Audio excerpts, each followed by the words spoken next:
এই bike taxi চালাতে গেলে তোমার কোন রুট ধরে যেতে হবে, কীভাবে যেতে হবে, তার মধ্যে পুলিশের জ্বালাতন সবই রয়েছে। সিগন্যাল ভাঙা থেকে শুরু করে প্যাসেঞ্জারের কথা আছে যে আমাকে এই রুট দিয়ে নিয়ে যেতে হবে, ওই রুট দিয়ে নিয়ে যেতে হবে, এতটা তাড়াতাড়ি আসো না আসো সবই আছে।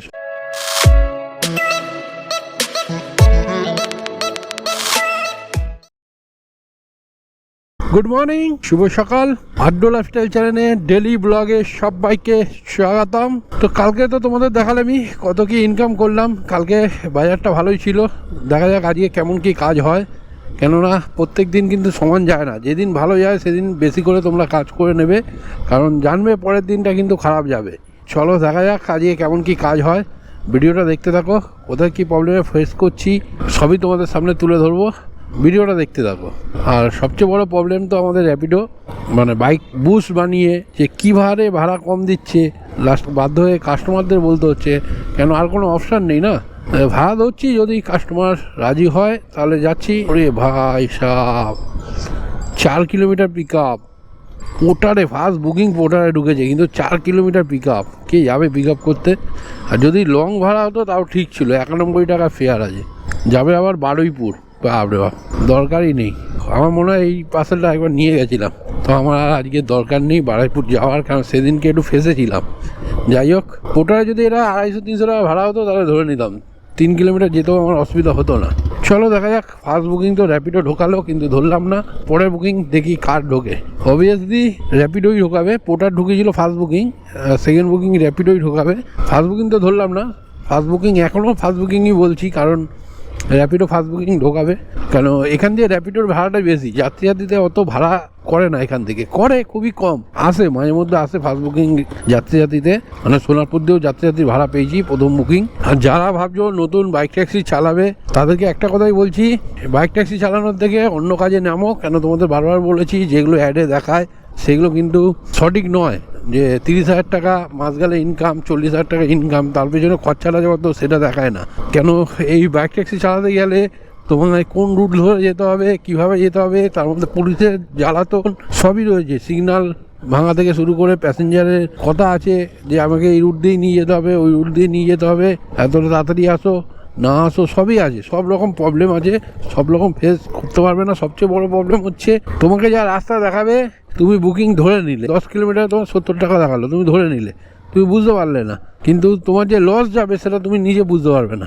তো এই কারণেই বলছি এসব করো না। করবে যদি নামো, দেখো 2 মাস 3 মাস করার পর তুমি দেখবে খরচা তুমি তুলতে পারছো না, তোমার খরচা পকেট দিয়ে বেরোচ্ছে। এরকম অনেকেই ছেলে আছে যে নেমে দেখলে তারা কোনো লাভই নেই। এরা ভিডিও বানায় কী করে? ভিডিওটা বানায় কারণ হচ্ছে লাভটা হচ্ছে তোমাকে বুঝতে হবে কোথা দিয়ে রাস্তা দিয়ে যেতে হবে, কীভাবে কিলোমিটার নিতে হবে, সব কিছু দিমাগ লাগিয়ে কাজ করতে হবে। যারা অনেক পুরনো থেকে কাজ করছে, 4 বছর 5 বছর, তারাই জানে, তারা এই লাইনটা বুঝে গেছে কীভাবে যেতে হবে, কোন ভাড়া ধরতে হবে, কোন ভাড়া ধরতে হবে না, সব এভরিথিং। তোমরা যারা নতুন নামছো দেখে বুঝে কাজ করতে হবে। যদি করতে পারো তো ভালো, যদি ওইভাবে না করতে পারো তাহলে 2-3 মাস বাদে তোমাদের নিজেরাই ছেড়ে চলে যাবে। তখন দেখবে তোমার গাড়িও নষ্ট হয়েছে, পকেট দিয়ে পয়সাও বেরিয়ে গেছে। চলো, অনেকটাই জ্ঞান দিয়ে দিলাম, বেশি জ্ঞান দেবো না, কাজটা শুরু করি। বুকিংয়ে একটা বাজলো নেতাজিনগর, কিন্তু 2.4 কিলোমিটার পিক আপ। এরা যদি নতুন ছেলেরা হতো ধরে নিত, ধরে চলে যেত, কিন্তু তোমার প্রত্যয় পোষাবে না। এগুলো কাঁচা পয়সা তো, লোকে উজুকে নেমে পড়ে, তারপর যখন দেখে না এতে কোনো লাভ নেই, তখন আবার পেছন ফিরে যায়। এগোতে থাকি ব্রিজের দিকে। এটা বলছি না তোমরা করতে পারবে না, সবই করতে পারবে। ভিডিওগুলো দেখো ভালো করে, কোথা দিয়ে কীভাবে ভাড়া ধরছি, কত কিলোমিটার পিক আপে যাচ্ছি, কত কিলোমিটার ড্রপে যাচ্ছি, সব দেখে বুঝিয়ে ভালো করে তারপর কাজ শুরু করো। এখানে মুখের কাজে কেন গাড়িটা রেখে দিয়েছি রে ভাই? বিয়ে বাড়ি বাস এখানে গাড়ির মুখে, একদম ব্রিজের মুখে দাঁড় করিয়ে রেখে দিয়েছে।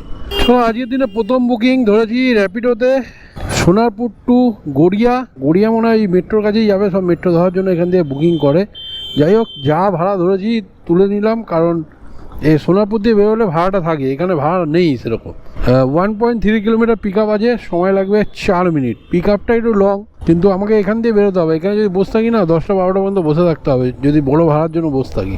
তাই আমি এখান দিয়ে, মানে সোনারপুর থেকে যেই ভাড়া পাই আমি নিয়ে বেরিয়ে যাই। বেরোনোর পরে ওখান দিয়ে গড়িয়া দিয়ে ভালো ভাড়া পেয়ে যাই। প্রচুর বুকিং থাকে, চয়েস করার মতো বুকিং থাকে, পরপর বুকিং বাজতে থাকে, তুমি যেটা যাবে সেটা চয়েস করো।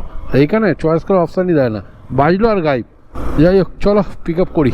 আর যেটা বলেছিলাম বাইক বুশ বাজে সোনারপুরে, কিন্তু তুমি যদি ছোট ভাড়া ধরো, ছোটো মানে 5 কিলোমিটার, 6 কিলোমিটার, 8 কিলোমিটার, 9 কিলোমিটার ভাড়াগুলো ধরো, সেগুলোতে কিন্তু ভাড়া মোটামুটি ঠিক থাকে।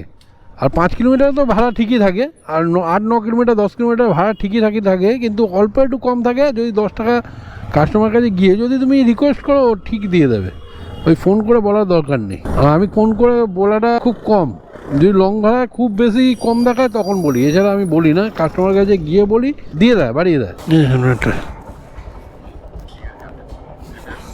7 কিলোমিটার রাস্তা আছে, সময় লাগবে 18 মিনিট। 82।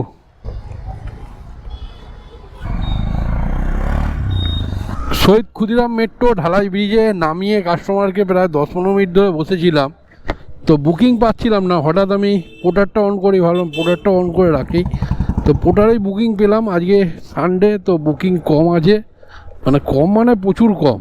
বুকিং ভালোই থাকে সানডেতে, আজকে দেখি বাজছেই না মোবাইল। যাই হোক, 500 মিটার পিক আপ আছে, সময় লাগবে 2 মিনিট। এটা হচ্ছে পাটুলি ঝিলপাড়ের কাছ থেকে যাবে যোধপুর পার্ক। আর যোধপুর পার্কেও আমি মাঝে মধ্যে রোববারে যাই, তো ওই দিকেও বুকিং থাকে না। চলো দেখা যাক আজকের দিনটা কি হয়। দেখো, নিউ গড়িয়া টু নেতাজি নগর 40 টাকা ভাড়া। ভাড়া ঠিক আছে, কিন্তু এখন বেরিয়ে তো লাভ নেই। এখন যোধপুর পার্কের দিকে যদি ভাড়া থাকে তাহলে বল, আমি যাব। বা গড়িয়া হাট, না যাদবপুর ঠাদবপুর, ঠিক আছে। চলো পিক আপ করি আগে পার্সেলটা। এই পার্সেল পিক আপ করে নিয়েছি, আর পার্সেলে আছে কেক। তো 6.1 কিলোমিটার রাস্তা আছে, সময় লাগবে 18 মিনিট। আর ফেয়ার দেখেছি 79, 80 টাকা। অনেকক্ষণ ওয়েট করে করে বুকিং পাচ্ছি, আর একটা বুকিং পেলাম। অনেকটাই দূরে, পিক আপ অনেকটাই দূরে, তো অনেকক্ষণ দাঁড়িয়ে আছি, তাই বুকিংটা ধরলাম। হয়তো যেতে যেতে ক্যান্সেল করে দিতে পারে, তাও যাই এগোতে থাকি। দেখি 1.6 কিলোমিটার পিক আপ আছে, সময় লাগবে 4 মিনিট, যাদবপুর টু ট্যাংরা। চলো কাস্টমার লোকেশনের দিকে যাই, দেখি যদি ক্যান্সেল করে দেওয়া তো দেবে, না দিলে তো ভালোই। এই রোববার আজকে বুকিং নেই, একদমই নেই, ফালতু বাজার। কি বলে, এই অটো স্ট্যান্ডটা ছাড়িয়ে দাঁড়িয়ে আছি। এই তো এটা অটো স্ট্যান্ড, তো এটাই তো অটো স্ট্যান্ড। 9 কিলোমিটার দেখলাম, এখন 11 কিলোমিটার। এই র্যাপিডোর এই প্রবলেম, কিলোমিটার এত চুরি করছে না। 4 নম্বর হয়ে দেখাচ্ছে বাইপাস, এদিক দিয়ে তো ডান দিক নিতেই দেবে না আজকে। হ্যাঁ ওই তো ইয়ের দিকে, তো বাইপাস ধাবার দিকে তো। হ্যাঁ হ্যাঁ হ্যাঁ, 10 কিলোমিটার রাস্তা আছে, সময় লাগবে 20 মিনিট। দেখো রোববারে মাবি যে এত জ্যাম। কোনটা এটা? এটা মেলা হয়, মেলা করে, মেলা বসে, তার জন্য পার্মানেন্ট করেছে এটা। হ্যাঁ, লাইফস্টাইল, এই তো লেখা আছে।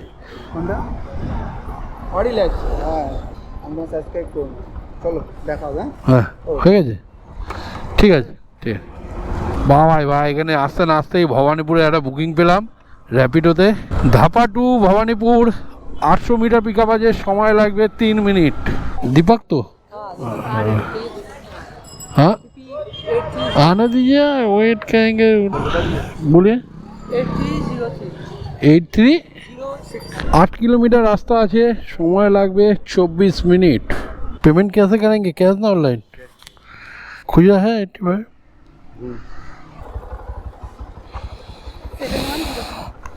7102 7105। বাঘাযতীনের দিকে যাবেন, কালীঘাট টু বাঘাযতীন গাঙ্গুলি বাগান। 500 মিটার মতো পিক আপ ছিল, বলতেই ভুলে গেছি। যাই হোক, প্যাসেঞ্জার পিক আপ করে নিয়েছি। 8.5 কিলোমিটার ড্রপ আছে, সময় লাগবে 31 মিনিট।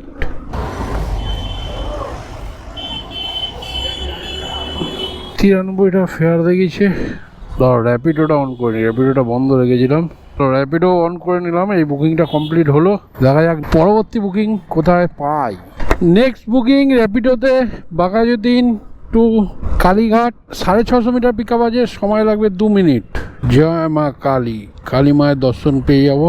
চলো কালীঘাট কোথায় নামবে দেখি, কালীঘাট টেম্পেল নামবে না কালীঘাটের অন্য কোনো জায়গায় নামবে। টেম্পেল লাগলে মায়ের দর্শন পেয়ে যাবো, আর টেম্পেল না নামলে আর পাওয়া হবে না। কোথা?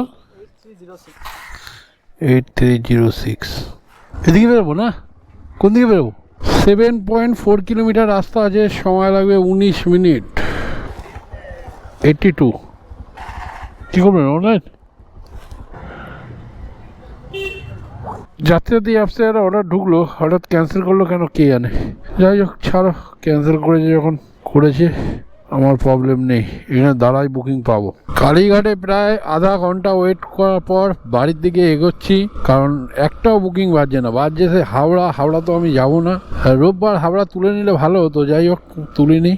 তো বুকিং বাজছে না, একদমই বুকিং বাজছে না, মানে বুকিংয়ের অবস্থা পুরোটাই খারাপ। তো যাই হোক, এখনো পর্যন্ত 10টা 10:30 দিয়ে 2টো পর্যন্ত কাজ করেছি, 500 টাকার মতো কাজ করেছি আপাতত। মানে ক ঘন্টা হলো? 10টা দিয়ে 2টো, 10টা 11টা 12টা 2টো 3.5 ঘন্টা 500 টাকা কাজ করেছি এখনো পর্যন্ত। তো ভাবলাম 3টে পর্যন্ত কাজ করব, কিন্তু দেখতে পাচ্ছি তো বুকিংয়ের অবস্থা একদম খারাপ, তাই বাড়ির দিকে এগোচ্ছি। যদি বুকিং পাই কাজ হবে, না হলে বন্ধ। একদম অবস্থা খারাপ। এটা বছরের শেষ রোববার, এবার আগের বছরের রোববার পড়বে। বছরের শেষ রোববারে কাজের অবস্থা প্রচণ্ড খারাপ, প্রচণ্ড। যাই হোক, চলো বাড়ির দিকে এগোতে থাকি। ধর্মতলা এলাকা থেকে বুকিং নেই, বুঝতে পারছো? 3টে অ্যাপসই খোলা আছে, যাত্রী পোর্টাল আর র্যাপিডো। 3টে অ্যাপসে কোনো অ্যাপসই বাজছে না।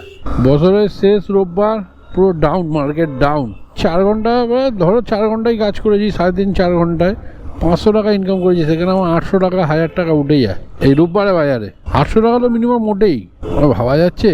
বুকিংও বাজছে না, ইচ্ছে ভালো বাড়ি গিয়ে খেয়ে দে ঘুম মারি। তো আজকের ভিডিওটা এই পর্যন্তই। আজকের টোটাল ইনকাম 500 টাকা, কাজ করেছি 4 ঘন্টা, গাড়ি চলেছে 55 কিলোমিটার, এখনো পর্যন্ত 55 কিলোমিটার চলেছে। তো এই ভিডিওটা এই পর্যন্তই, দেখা হচ্ছে কাল। সবাই ভালো থেকো, সুস্থ থেকো আর সাবধানে গাড়ি চালিও। টাটা।